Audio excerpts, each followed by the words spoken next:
ஒரு நாயகமாய் ஓட உலகுடலாண்டவர் கருணாய் கவர்ந்த காலர் சிறகுயபானையர் பெருநாடு காண இம்மையில் பிச்சைதான் கொள்வர் திருநாரணன் தாள் காலம் பெற சிந்தித் துய்மினோ. இந்த திருநாரணன் விஷயமான பாசுரத்தை சுவாமி நம்மாழ்வார் அருளி செய்திருக்கிறார். 108 வைணவ திருத்தலங்களில் திருநாராயணபுரம் என்னும் மேலக்கோட்டை திவிதேசம் சேராததாக இருந்தால் கூட, ஆழ்வார்களினாலே மங்களாசாசனம் செய்யப்படாமல் இருந்தால் கூட, இந்த பாசுரம் நம்மாழ்வார் அருளி செய்த இந்த பாசுரம் இந்த திருநாரணன் விஷயமான பாசுரம் என்பதாகத்தான் சுவாமி ராமானுஜர் அனுபவிப்பது. நமக்கு ராமானுஜரை விட வேறு என்ன பிரமாணம்? திருநாரணன் தாள் காலம் பெற சிந்தித் துய்மினோ. அருகிலே விஷ்ணுவர்தனன் என்னும் அரசன் இப்பொழுது விட்டலதேவராயன் மாறிவிட்டான் அல்லவா? பல மாயக்கலையால் மனம் மயங்கி இருந்ததான் அரசனுக்கு தற்பொழுதுதான் ராமானுஜருடைய நல்ல உபதேசங்களினாலே நல்லதொரு தெளிவு உண்டான காரணத்தினாலே அவன் விஷ்ணுவர்தனாக திகழ்கிறானே. அந்த அரசன் இதை உணர்ந்திருக்கிறான். ஒரு நாயகமாய் ஓட உலகுடலாண்டவர். யாரோ ராஜாதி ராஜாக்கள் ராஜகம்பீரர்கள் இப்படியெல்லாம் கட்டியங்கள் கூட விருதங்கள் கூற தங்களுக்கு தாங்களே வல்லரசுக்களாக தங்களை அறிவித்துக் கொண்டு நிரந்தரமான ராஜாக்களாக தங்களை அறிவித்துக் கொண்டிருப்பவர்கள் எல்லாரும் காலையில் இருக்கும் நிலை மாலையில் இருப்பது இல்லை. அந்த நிலைப்பாடு மாறிவிடுகிறது. கருணாய் கவர்ந்த காலர். இதற்கு பெரியோர்கள் அற்புதமானது ஐதிஹ்யத்தை சொல்லுவது உண்டு. இந்த திருநாரணனுடைய திவ்ய அனுகிரகம் நமக்கு கிடைத்தது என்றால் வேறு எதுவும் நமக்கு தேவையில்லை. இந்த திருநாரணனுடைய திவ்யமான அனுகிரகம் நமக்கு இல்லை என்றால் வேறு எதுவும் நமக்கு கிடைத்தும் பிரயோஜனம் இல்லை. தொய்ய பிரசன்னே மமக்கிம் பிரயாசைஹி தொய்ய பிரசன்னே மமக்கிம் பிரயாசை என்பார் சுவாமி வேதாந்த தேசிகன். என்னப்பனே திருநாரணா, நீ எனக்கு என்னிடத்தில் மிகுந்த மகிழ்ச்சியுடன் பிரசன்னனாக இருந்தாயனால் எனக்கு வேறு என்ன கலக்கம், வேறு என்ன காரிய கிரமங்கள்? நீ என்னிடத்தில் எந்த விதமான கிருபையும் இல்லாதவனாக இருந்தாயானால் நான் எந்த காரியத்தை எப்படித்தான் செய்து முடிக்க முடியும்? இவை எதுவுமே எனக்கு பிரயோஜனமற்றவையாக திகழும். தொய்ய பிரசன்னே மமக்கிம் பிரயாசைஹி. நீ எதிலும் என் மீது விருப்பமற்றவனாக இருந்தாயானால் என்னுடைய காரியங்களினால் என்ன பிரயோஜனம் என்று கேட்கிறார். இப்பொழுது ஒரு நாயகமாய் ஓட உலகுடன் ஆண்டவர் ராஜாதிராஜ சர்வேஷாம் என்று தன்னை சுற்றி மற்றவர்களை வைத்துக் கொண்டு கட்டியங்கள் சொல்லிக்கொண்டு விருதங்களை எல்லாம் சொல்லி ஓதிக்கொண்டு இருந்தவர்கள்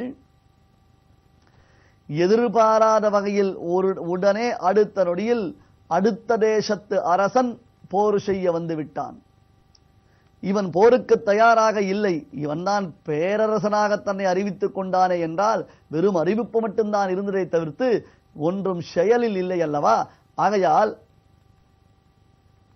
இவன் தயாராக இல்லை. அடுத்த தேசத்து அரசன் யுத்தம் செய்ய வந்து விட்டான். எப்படியோ போர் செய்துத்தானே தீர வேண்டும், அதிலிருந்து பின்வாங்க முடியாதே. ஆகையால் இவனும் போர்க்களத்திற்குள்ளே புகுந்து எதிரிகளை எல்லாம் பந்தாடுவதற்கு முயற்சித்தான். தயாராக இல்லாத காரணத்தினாலே தோல்வியை தழுவினான். உடம்பு எங்கும் ஆயுதங்களினாலே அடிப்பட்டதான வடுக்கள், ஆங்காங்கு ரத்தம் கொட்டிக் கொண்டிருக்கிறது. எதிரிகள் இவன் தலையை கிள்ளி எறிவதற்கு காத்துக் கொண்டிருக்கிறார்கள். அவர்களிடமிருந்து தப்பிப்படைத்தால் போதுமானது என்ற எண்ணத்தை உடையவனாக ஏதோ ஒரு வழியில் அந்த போர்க்களத்தில் இருந்து ஓடிச் சென்று காட்டில் ஒளிந்து கொண்டிருக்கிறான். மூச்சை அடக்கிக் கொண்டு வலிவேதனைகளை பொறுத்து கொண்டு உயிர் படைப்பதற்கு வழி இல்லையே, எங்கேயாவது எதிரிகள் கையில் நாம் மாட்டிக்கொண்டோமேனால் நம் தலை கிள்ளப்பட்டு விடுமே என்னும் பயத்தினாலே அப்படியே அந்த புதருக்குள்ளே ஒளிந்திருக்கிறான். பசி ஒரு புறம், பயம் ஒரு புறம், உடம்பில் ஏற்பட்டதான வலி வேதனைகள் ஒரு புறம், சோர்வு ஒரு புறம், இப்படியாக பல நிலைகள் ஒரே சமயத்தில் அவனை நெருக்குகின்றன. ஏதோ விதிவசத்தினாலே புண்ணியத்தின் பயனாலே எதிரிகள் கையில் அகப்படாமல் பிழைத்து விட்டான். எதிரிகள் கையில் அகப்படாமல் பிழைத்து விட்டான். பின்னர் ஏதாவது வயிற்றுக்கு உள்ளே சென்றால்தான் சற்றே தெம்பு வரும். ஆய், யாரங்கே? பால் கொண்டு வா, பழரசம் கொண்டு வா, பால் சாதங்கள் கொண்டு வா, பாதாம் பிஸ்தா பருப்பு கொண்டு வா என்பதாக அப்படி கையை தட்டினுடனே 10 பேர் ஓடி வந்து இவனுக்கு உபச்சாரங்கள் செய்திருந்தார்கள். இன்று காலை வரையிலும், இன்றைய தினம் காலை வரையிலும் இது மாதிரியான உபச்சாரங்களுக்கு குறைவே கிடையாது அவனுக்கு. ஆஹா, என்ன ராஜோபச்சாரம் என்கிறோம் அல்லவா, அப்படி ராஜோபச்சாரங்கள் நடைபெற்றன. சரி, ஆனால் இந்த சமயத்தில் ஒரு கவளம் உணவிடுபவர்கள் யாரும் இல்லை.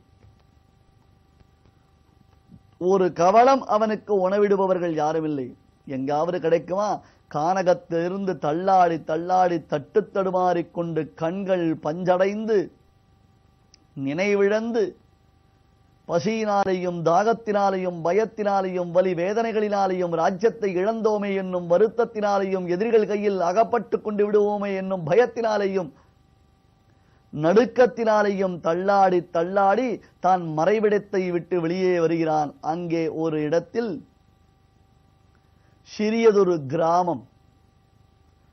எங்காவது அந்த கிராமத்தில் உணவு கிடைக்குமா என்று தேடிக்கொண்டு கீழே உடைந்த பானை ஓட்டை கையில் ஏந்தி கொண்டு பிச்சை எடுக்கிறான். ஸ்ரேயஸ்சர்த்தும் பைக்ஷமபீஹலோகே என்றான் அர்ஜுனன். கிருஷ்ணா, இது போன்ற மகாத்மாக்களையும் ஆச்சாரிய புருஷர்களையும் உறவினர்களையும் கொன்று அதனால் வரும் பாவத்தை காட்டிலும் க்ஷத்ரியன் பிச்சை எடுத்து உண்பதினால் வரும் பாவம் குறைவானது. ஆகையால் நான் பிச்சை எடுத்தும் உண்பதற்கு தயாராக இருக்கிறேன் என்று தெரிவித்தான் அர்ஜுனன். காரணம் என்ன தெரியுமா?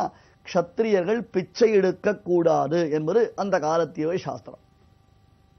ஒரு நாயகமாய் ஓட உலகுடனாண்டவர் பெருநாடு காண இம்மையில் பிச்சைதான் கொள்வார். காலையில் சக்கரவர்த்தியாக இருந்து ஒரு கொடைக்கீழ் உலகத்தை பரிபாலனம் செய்வதாக இருமாப்புடன் இருந்தவனுக்கு அன்று மாலையே ஏற்பட்டதான இப்படி ஒரு நிலை உலகத்தில் பார்த்து கொண்டுதான் இருக்கிறோம் சுவாமி. கையில் அந்த கப்பறையை வைத்துக் கொண்டு யாராவது ஏதாவது தனக்கு தருவார்களா என்று ஏந்தி கொண்டு செல்கிறான். இவனை அரசன் என்று அடையாளம் கண்டு கொள்பவர்கள் யாரும் இல்லை. அரசன் என்று அடையாளம் கண்டு கொள்பவர்கள் யாருமே இல்லையாம். பெருநாடு காண பிச்சை கொள்கிறார். சரி, யாரோ ஒரு வீட்டில் மிகுந்திருந்த அந்த பழையதை அவனுடைய பாத்திரத்தில் இடுகிறார்கள்.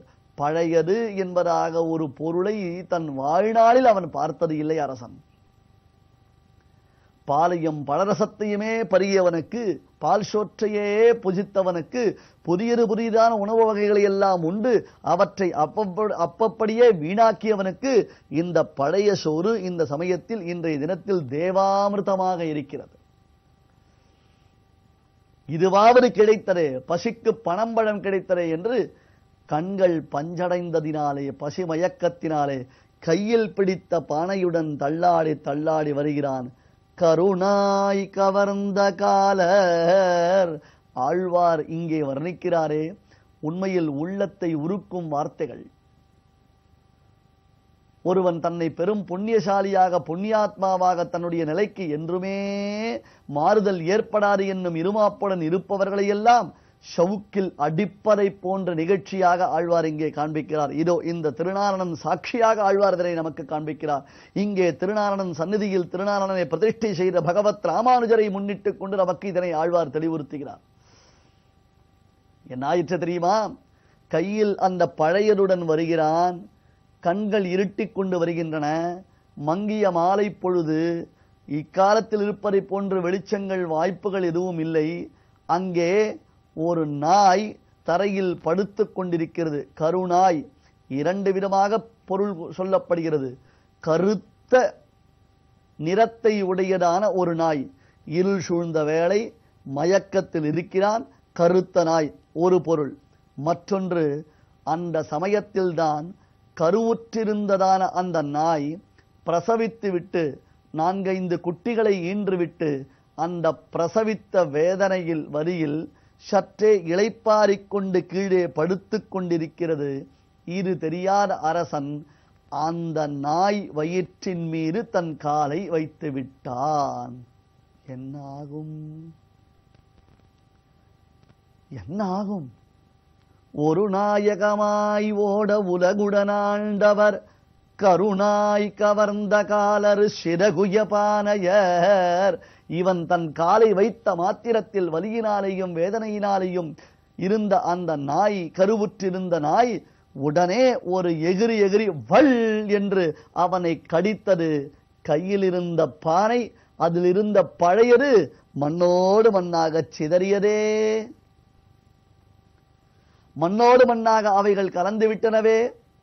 பெருநாடு காண இம்மையில் பிச்சைதான் கொள்வர், திருநாரணன் தாள் காலம் பெற சிந்தி தூய்மீனு. ஆஹா, இது போன்று மக்களே யோசித்து பாருங்கள்.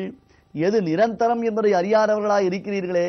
இதோ இந்த திருநாரணன் சனத்குமாரால் ஆராதிக்கப்பட்டவன், பிரம்மதேவரால் ஆராதிக்கப்பட்டவன், சாட்சாத் எம்பெருமானாலேயே பிரம்மதேவருடைய ஆராதனத்திற்காக அளிக்கப்பட்டதான சுயம் வியக்த மூர்த்தியான இந்த பரம்பொருள் இருக்கிறானே, இவனுடைய திருவடி தாமரைகள், அதுவும் திருநாரணன் அவனுடைய திருவடிகளில் பிராட்டியுடன் சேர்ந்து சேவிக்கிறோம். வேறு எந்த திவிதேசத்திலும் சேவிக்க முடியாத ஒரு பெருமை இங்கே திருநாரணனுடைய திருவடிகளில் உண்டு. ஆம், மூலவர் உற்சவர் என்பதாக இருவர் திருவடிகளிலும் அங்கே பிராட்டி வசித்துக் கொண்டிருக்கிறாள். பிராட்டினுடைய சாநித்தியம் உண்டு. சரணாகதி என்னும் உத்தமமான அந்த ஆத்ம சமர்ப்பணத்தை செய்வதற்கு இந்த திருநாரணனுடைய திருவடிகள் தான் முக்கியோத்தேசம் என்பதை காண்பிக்கிறதாம். இம்மையில் பிச்சைதான் கொள்வர், திருநாரணன் தாள். இந்த திருநாரணனுடைய தாளை பிடித்தால் என்றுமே மேலான வாழ்வு வாழலாம். அதை விடுத்த அரசர்கள் இருமாப்புடன் இருந்து கொண்டு தங்களுடையதான நிலை அறியாமல் போகிறார்களே. ஆகையால் தான் சனத்குமாரர் மற்றொன்றும் வேண்டாம் என்று வேறு எதையும் விரும்பாமல் இந்த திருநாரணனை பிரார்த்தித்துக் கொண்டார். தற்பொழுது ராமானுஷர் அவரை புற்றிலிருந்து உத்தாரணம் செய்து அரசனை கொண்டு அற்புதமானதொரு திருக்கோவிலை நிர்மாணம் செய்கிறார். ஓர் அறிவிப்பு.